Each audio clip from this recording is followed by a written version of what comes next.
2009, um jogo mudou tudo. Ele não só reinventou jogos de super-heróis, como nos mergulhou de cabeça em um pesadelo.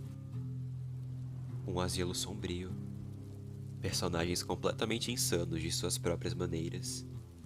E quando eu falo isso, eu não tô excluindo o próprio Batman, mas eu falo melhor da loucura do Homem-Morcego mais pra frente no vídeo. Contudo, é inegável que Batman Arkham Asylum foi um marco na história do Batman e dos próprios videogames. E além de tudo, Batman Arkham Asylum é com certeza uma obra-prima do terror moderno. Eu sou o Espantalho, e seja bem-vindo ao Asilo Arkham.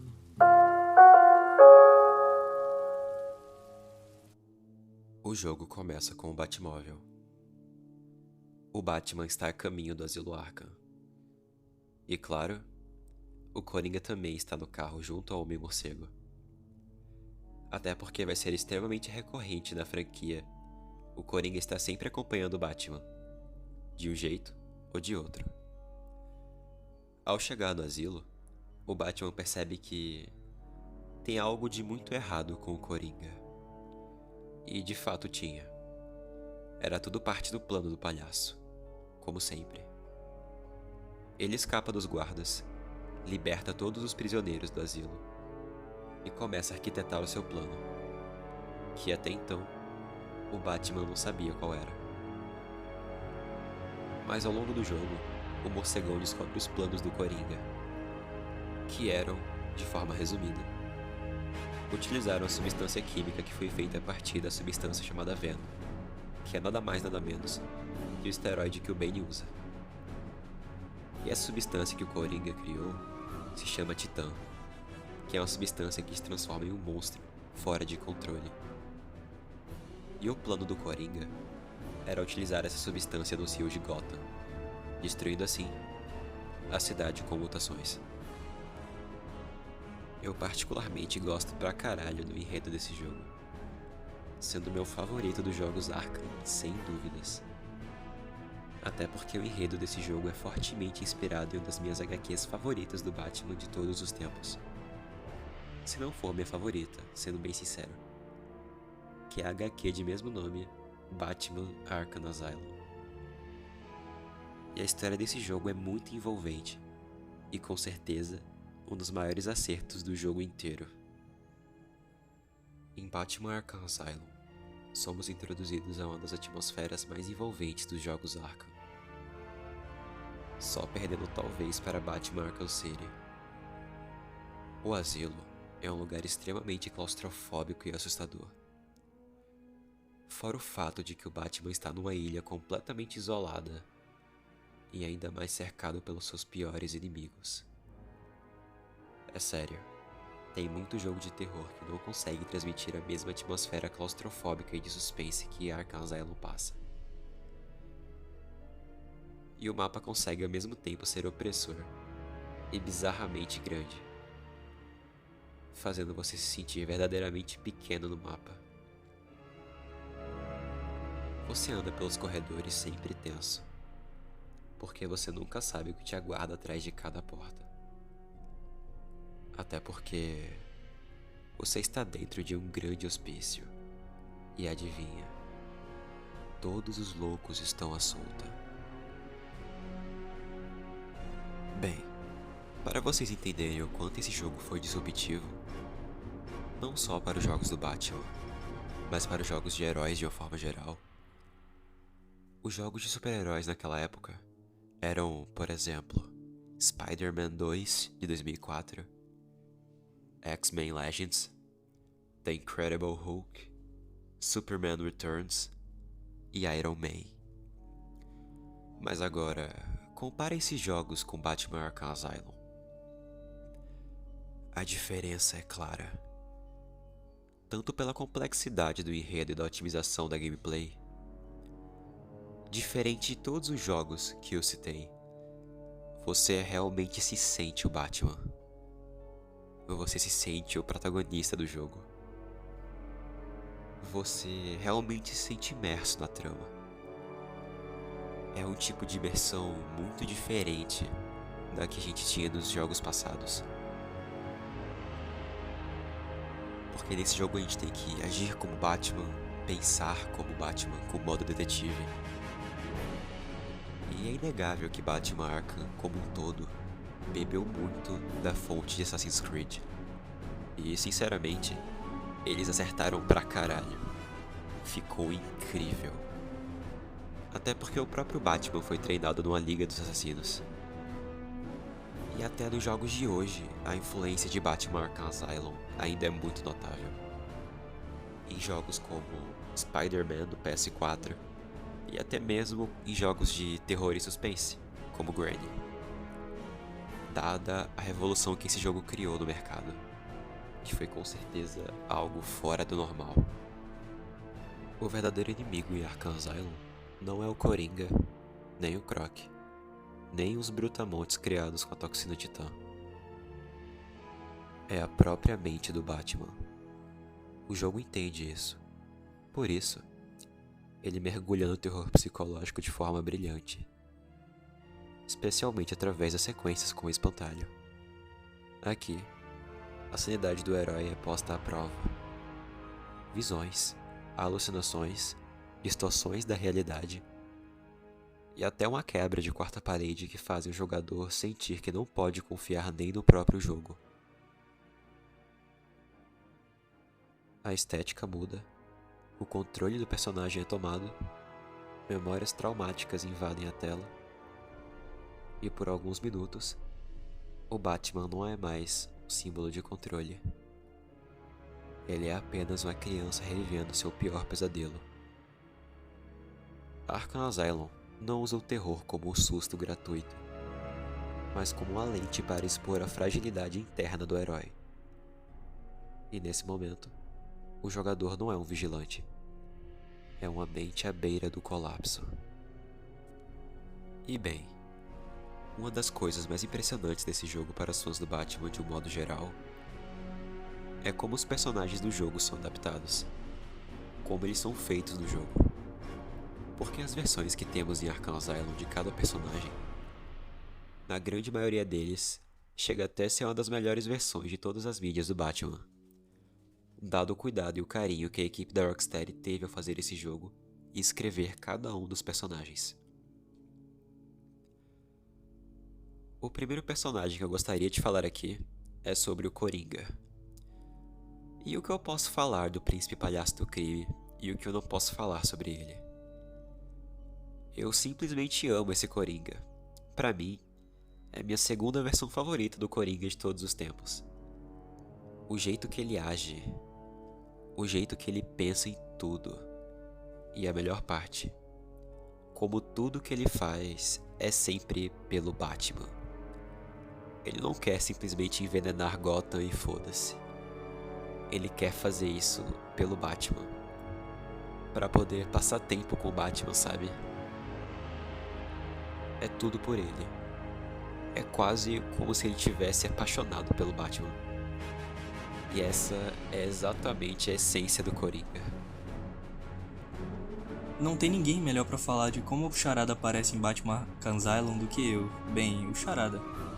No jogo, o Charada não aparece diretamente, coisa que pra mim é um desperdício do caralho. Mas enfim, o Charada nesse jogo aparece mais nos áudios que ele fala quando você pega os troféus dele, que ficam escondidos no jogo. Ele fica zoando com sua cara e falando que aquele troféu tava fácil de achar e etc.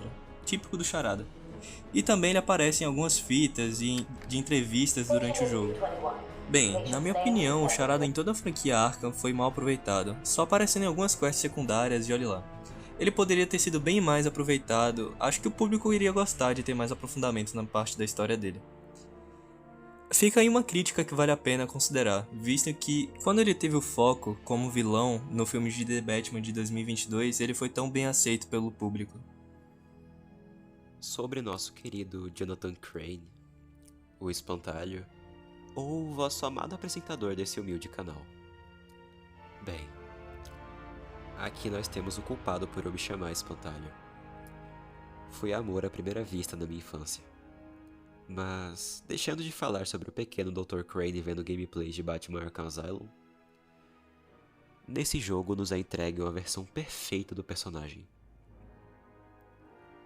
O jeito que ele mexe com o psicológico do Batman, o jeito que ele age, isso é completamente espantalho e eu amo esse personagem do fundo do meu coração. Mas essa versão só seria superada anos depois pela versão de Batman Arkham Knight, que é indiscutivelmente a versão definitiva do personagem. E só uma pequena curiosidade entre nós: o espantalho nesse jogo acaba sendo pego pelo Croc, e bem, é por isso que ele tá tão desfigurado em Arkham Knight, porque o Croc simplesmente fez uma desarmonização facial do psiquiatra. E como já falei do Croc, vamos falar um pouco sobre o vilão desse jogo que fez muito marmanjo se mijar de noite. E eu me incluo nisso. Da primeira vez que joguei esse jogo, eu juro que cada vez que esse capeta pulava das águas era um pulo que eu dava no sofá. E com certeza, essa é a versão definitiva do personagem. Você nunca mais vai ver um Killer Croc tão ao mesmo tempo ameaçador, assustador e carismático. Muito diferente de versões mais tímidas do Lacoste, por assim dizer. Agora falando da minha palhaça favorita, a Arlequina. E bem, essa versão aqui é perfeita da personagem. Mas novamente, ela consegue ficar ainda melhor nos próximos jogos. A Arlequina aqui é completamente uma vítima do Coringa. Ela faz tudo por ele. É algo digno de pena. Mas essa é a essência dela. É ser, no final das contas, uma vítima do Coringa. Mostrar o quanto esse filho da puta é desprezível. E isso é o que torna a Arlequina uma personagem que eu gosto tanto. Então, me perdoem fãs de Aves de Rapina e fãs de Coringa 2. Se é que essas duas aberrações têm fãs, né? A Arlequina desses filmes precisava ter uma aula com a Harley dos jogos Arkham. E agora falando da Era Venenosa. Essa versão acerta em cheio na essência da Eve. Alguém que age apenas porque ela ama as plantas. Porque ela acha que a humanidade simplesmente falhou. E que vale mais a pena lutar pela soberania das plantas. E sinceramente, os humanos fazem tanta merda o tempo todo que eu até entendo ela. Pra ela, o Batman não é um inimigo. Ele é um obstáculo. Essa era é simplesmente perfeita e possui um dos melhores arcos dos jogos Arkham. Quem jogou Arkham Knight sabe bem do que eu tô falando. Agora, falando sobre o Bane. Não tem muito o que falar sobre nosso mexicano favorito. Não tem muito como errar com ele. Exceto em casos muito específicos. Mas aqui vemos um Bane retirado 100% das HQs. Sem tirar nem pôr. Por isso, pra mim ele é muito bom. Mas eu não diria perfeito, porque o Bane do meu coração é o de Cavaleiro das Trevas Ressurge. Mas isso é assunto para outro vídeo. Mas no geral, aprovadíssimo. E agora, falando finalmente sobre nosso morcegão, o Batman. E esse Batman é completamente espetacular. Não tem outra palavra para definir ele. Pra mim, esse Batman da franquia Arkham no geral é perfeito. Ele une tudo o que tem de melhor de todas as versões do Batman. A personalidade, o modus operandi, sua interação com o Gordon, com a Bárbara, o Alfred e até mesmo com o Coringa. Ele é inteligente, sério, mas ao mesmo tempo ele se importa com os aliados. Eu não tenho o que reclamar desse Batman. Fora que ele é dublado pelo lendário Kevin Conroy, que infelizmente faleceu alguns tempos atrás. Indiscutivelmente, aqui temos uma das melhores versões do personagem de todos os tempos. eu arrisco dizer que é discutível se essa é a versão definitiva do personagem. E ainda falando do Batman, como esse jogo bebe muito da fonte da HQ Asilo Arkham, de Grant Morrison, ele também traz reflexões parecidas sobre o Batman, sendo a principal delas, e a mais interessante, qual é a diferença real entre o guardião e os guardados naquele lugar? E quais são os limites da sanidade? Porque, se você parar pra pensar, o Batman nem ao menos se identifica mais como Bruce Wayne. Ele é o Batman. Bruce Wayne é uma máscara. E não vamos fingir que isso é algo normal. Também tem o fato de que, consequentemente, ele só se sente vivo de verdade quando sai pelas ruas à noite vestindo a fantasia de morcego. E tudo isso são frutos de um trauma mal resolvido de Bruce. A verdade é que ele nunca superou a perda dos pais. Esse trauma comeu ele vivo, fragmentou a psique dele. E o jogo faz um ótimo trabalho em deixar isso claro, fazendo a gente pensar qual é o verdadeiro limite da sanidade. Batman Arkham Asylum não é apenas um jogo. É uma descida à mente mais perturbada do universo DC. Cada corredor, cada cela, cada risada do Coringa ecoando pelo sistema de som do asilo nos lembra que essa história não é sobre salvar Gotham, mas sobre mergulhar no abismo que existe dentro do próprio Bruce Wayne. Arkham é mais do que um hospício. É um espelho. E o que ele reflete não é bonito.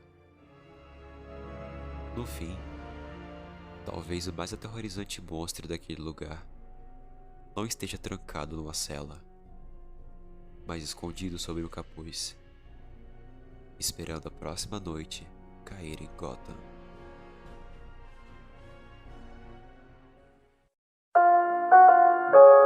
Olá, meu caro paciente. Dr. Crane aqui, ou Espantalho, se achar mais fácil. Espero que tenha gostado do vídeo, porque eu gostei muito de fazer esse vídeo. Então, só passando aqui pra te lembrar de se inscrever se gostar do conteúdo. E a gente se vê no próximo vídeo.